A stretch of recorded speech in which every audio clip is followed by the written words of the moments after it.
श्री राधे राधे, जय श्री कृष्णा। मैं आचार्य विपिन मिश्रा और आप लोगों के मध्य में पवित्र गंगा चैनल से कुछ नवरात्रि के विषय में बोलना चाहता हूं, जो आप लोग ध्यानपूर्वक श्रवण करें और देखें। इसे लाइक, सब्सक्राइब और शेयर जरूर करें। इसमें स्थिति आपको बताऊं, विपत्ति नाश के लिए अगर हमको कोई पाठ करना है या अनुष्ठान करना है तो उसमें हम पाठ करते हैं, संपुट लगाते हैं दुर्गा जी के महामंत्रों का। शरणागत दीनार्थ परित्राण परायणे सर्वस्यार्ति हरे देवी नारायणी नमोस्तुते। माँ भगवती से प्रार्थना करें, हे मैया भगवती शरणागत दीनार्थ परित्राण परायणी, मेरे समस्त संकटों को दूर करें। सर्वस्यार्ति हरे देवी, मैया मेरे सारे जो कष्ट है उसे हरो। और नारायणी नमस्ते, माँ भगवती आपको मैं नमस्कार करता हूँ। अभी हमारा प्रथम विषय जो है हम बोलते हैं अखंड ज्योति पर, क्योंकि आजकल लोग अपने घरों में अखंड ज्योति प्रज्वलित करेंगे। और वह अखंड ज्योति कैसा रहे, जो कि आपके घर में पितृदोष को बचाने वाला हो, पितृदोष न लगने वाला हो, सुख शांति मिलने वाला हो, बच्चों को पढ़ने में काम आता हो, मन अशांत चलता हो, मन बड़ा उद्विग्न हो, निद्रा नहीं आता हो। अगर ये तमाम चीज़ें, जैसे नकारात्मक चीज़ें आपके मानव मात्र शरीर में चिपक रहा है, कहीं ना कहीं आपको लग रहा है, तो आप कुछ मत करें। कोई मंत्र तंत्र की आराधना करने की जरूरत नहीं है। आप केवल साधारण अखंड ज्योति प्रज्वलित करें। और अखंड ज्योति के विधि यह है, एक सुंदर सा पात्र लें, पात्र में अक्षत रखें, अक्षत के ऊपर एक सिक्का रखें।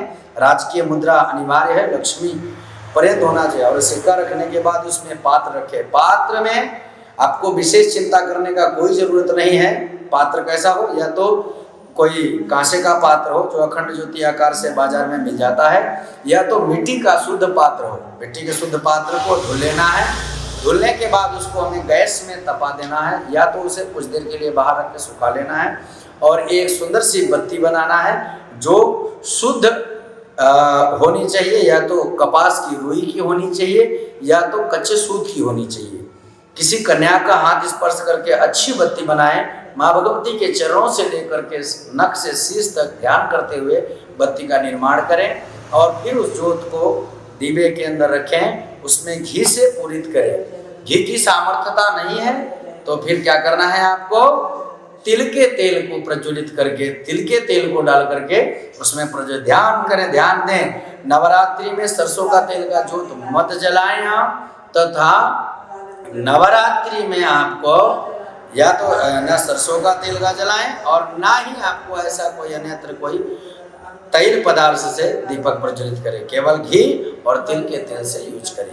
घी से क्यों दीपक हम जलाते हैं अखंड ज्योति, क्योंकि घी से लंबी आयु प्राप्ति के लिए, घर के समस्त लोगों का रोग विकार दूर होने के लिए, सुख शांति समृद्धि पाने के लिए घी से हम ज्योत अगर प्रज्वलित करते हैं तो घर में तमाम ऐसे व्यक्तियों का जो थोड़े बहुत जरा व्याधि है उनके शरीर में, वह सब दूर होता रहता है। अगर बीच में आपकी अखंड ज्योति किसी कारणवश अस्त व्यस्त होने से बुझ जाती है, आपको चिंता नहीं करना है। क्यों नहीं करना है भैया, क्योंकि दीपक है, वो तो बुझ गया तो कोई बात नहीं। माँ भगवती का ध्यान करें, हाथ पैर धोएं, शुद्ध हो करके ज्योत के पास जाएं, प्रणाम करें, माँ मेरी भगवती, माँ मेरी गलती को क्षमा करें। और पुनः एक दूसरी दीपक प्रज्वलित करके रख दें। और फिर उस जो दीपक बुझा हुआ है अखंड ज्योति आपको, उसे आप प्रज्वलित कर दें। घर में 9 दिन तक बिल्कुल शांति वाला माहौल बना के रखना पड़ेगा। आपको गुस्सा चिड़चिड़ापन नहीं करना पड़ेगा, क्योंकि आपके घर में अनुष्ठान चल रहा है, माँ भगवती की ज्योत प्रज्वलित हो रही है। उस ज्योत का आप दर्शन करें, दीदार करें। और बैठ करके अगर आपके पास समय मिल रहा है, घर के किसी भी व्यक्ति को समय मिल रहा है, तो वह 2-4 मिनट बैठ करके बीज मंत्र का जप करें, या तो दुर्गा चालीसा, हनुमत चालीसा, काली चालीसा, शनि चालीसा, ऐसे ऐसे शिव चालीसा जैसे अनुष्ठान को करे तो वह अनुष्ठान उसके लिए लाभदायक होगा। अभी हम बात करते हैं कल के विषय पे। कल का विषय क्या है, जैसे प्रथमम शैलपुत्री च, कल हमारी शैलपुत्री माता का पूजन होने वाला है। शैलपुत्री माता का पूजन करेंगे। शैलपुत्री माता का जो पूजन करेंगे उसमें दूर्वा घास अनिवार्य होना चाहिए, क्योंकि शैलपुत्री पर्वत पुत्री माता है। और माँ भगवती वैष्णव का ध्यान करें, वैष्णव दुर्गा का स्मरण करें और पूजन करें। पूजन करने के बाद एक पान के पत्ते पर 2 बतासे रखें, 2 लौंग रखें, 2 इलायची रखें, अगर हो सकता है तो 1 सिक्का रखें, नहीं तो कोई ज़रूरत नहीं है। और शैलपुत्री माता के चरणों में ध्यान करके उसे माँ के चरणों में अर्पण करें। माँ के चरणों मतलब प्रतिष्ठित मूर्ति में, नहीं तो अपने घर की दिनचर्या वाली पूजन में अर्पण कर दें। किसी का विवाह नहीं होता हो और उम्र हो रही हो, भाई विवाह की चिंता है, विवाह कैसे हो, विवाह के लिए क्या करें, अच्छा रिश्ता नहीं मिल पा रहा है, अच्छे लोग मिलते हैं फिर भी साथ नहीं दे पा रहे हैं, उनका विचार हमसे नहीं मिलता, हमारा विचार उनसे नहीं मिलता, इसमें घबराइएगा नहीं। प्रथमम शैलपुत्री जी का ध्यान करें। नवयुवक नवयुवतियाँ जो हैं वह माँ शैलपुत्री का स्मरण ध्यान करने के बाद उनसे प्रार्थना करें, माता भगवती आपके चरणों में सर्वदा प्रणाम है, प्रार्थना है। अगर सुलक्षणा पत्नी पाना चाहता है व्यक्ति तो वह कल से ही संपुट लगा करके दुर्गा पाठ अवश्य करे। और सुलक्षणा पत्नी पाने के लिए दुर्गा पाठ में संपुट किस मंत्र का देना है, लोग पूछते हैं आचार्य जी बताइए, गुरु जी बताइए संपुट किस मंत्र का दूं, तो उसमें मंत्र है पत्नी मनोरमां देहि मनोवृत्तानु तारिणीं तारिणीं पत्नी मनोरमां देहि मनोवृत्तानुसारिणीं तारिणीं दुर्ग संसार सागरस्य कुलोद्भव। श्लोक क्या है फिर से देखें, अगर आप लिखना चाहते हैं तो लिख सकते हैं क्या, पत्नी पत्नी मनोरमां देहि मनोवृत्तानुसारिणीं तारिणीं दुर्ग संसार सागरस्य कुलोद्भव।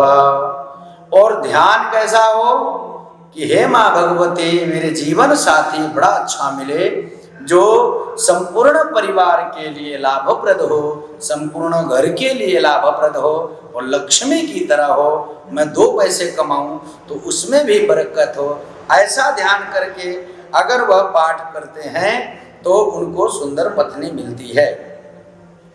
किसी कन्या को अगर पति की भाई अच्छा वर मिल जाए, अच्छा पति मिल जाए, वो अपने मन में सोचे, भाई सभी सोचते हैं, माँ सीता जी भी कहती थी सहज सुंदर सामरो, सहज हो, सुंदर हो और सामर हो। माँ भगवती जानकी जी जब अपने मन में विचार की तो भारतवर्ष की समस्त कन्याएं अपने मन में जब संकल्प लेती हैं तो वह बैठ करके माँ के चरणों में एक ही मंत्र का प्रार्थना करें या जप करें। अब उस मंत्र को हम आपको आगे से बताते रहेंगे, लेकिन जो पाठ मंत्र है आगे बता देंगे आपको, लेकिन उसका जो जप मंत्र है वह कहे ओम ह्रीं दुर्गा देव्यै नमः का अगर वह कन्या जप करती है, शुद्ध चित्त होकर के अपने सामने माँ भगवती की मूर्ति रख करके अगर प्रार्थना करती है, प्रणाम करती है, तो अवश्य ही माँ वैष्णो देवी दुर्गा देवी उसके समस्त संकटों को दूर करती हैं। ध्यान देकर कोई व्यक्ति दरिद्री को दूर करना चाहता है, बहुत कमाता है, उसके पास बहुत ज़्यादा मेहनत है, काम बहुत ज़्यादा है, यहाँ जाना उधर जाना उधर जाना उधर जाना, ये फोन आया वो फोन, काम चाहिए। अब उसको काम कर रहा है, काम बहुत है, लेकिन फिर भी दारिद्र बना है, धन नहीं है उसके पास, परेशान है, पैसे नहीं है, कमरे का किराया कैसे दे देगा, बच्चे का पढ़ाई का कैसे दे देगा, या कमरे का किराया है लेकिन आगे बच्चे का ब्याह कैसे करेगा, तमाम चीज़ें उसके मन में चिंता होती है, तो वह भी नवदुर्गों का पाठ करे। लेकिन उससे पहले आपको पवित्र गंगा चैनल को लाइक सब्सक्राइब शेयर करना पड़ेगा। श्री राधे, जय श्री कृष्णा, श्री राधे। तो मित्रों, पवित्र गंगा चैनल जरूर देखते रहें, देवभूमि का है और देवभूमि में अद्भुत अनंत है। अब एक मंत्र आपको बताता हूँ दरिद्री दूर करने वाला। जो मंत्र बताया वह कौन सा मंत्र है, दारिद्रता को दूर करे, और उसमें कुछ नहीं करना है, केवल ध्यान करना है, प्रार्थना करना है। दुर्गे स्मृता हर्षभे तिमशेष जंतो स्वस्थ स्मृता मतिमति वसुभाम ददासे दारिद्र दुख भयहारिणी का त्वदन्या सर्वोपकार करणाय सदार्थ चित्ता।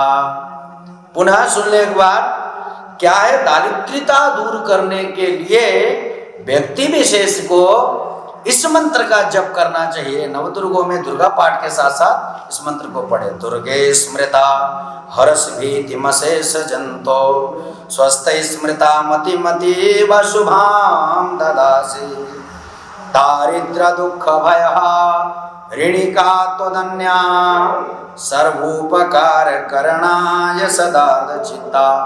इस मंत्र का पाठ करें दरिद्रता दूर करने के लिए, और एक गुलाब पुष्प की पंखुड़ी को माँ भगवती के चरणों में अर्पण करें। फिर बात आती है, महाराज जी हमने तो इस मंत्र को बोल नहीं पाना है।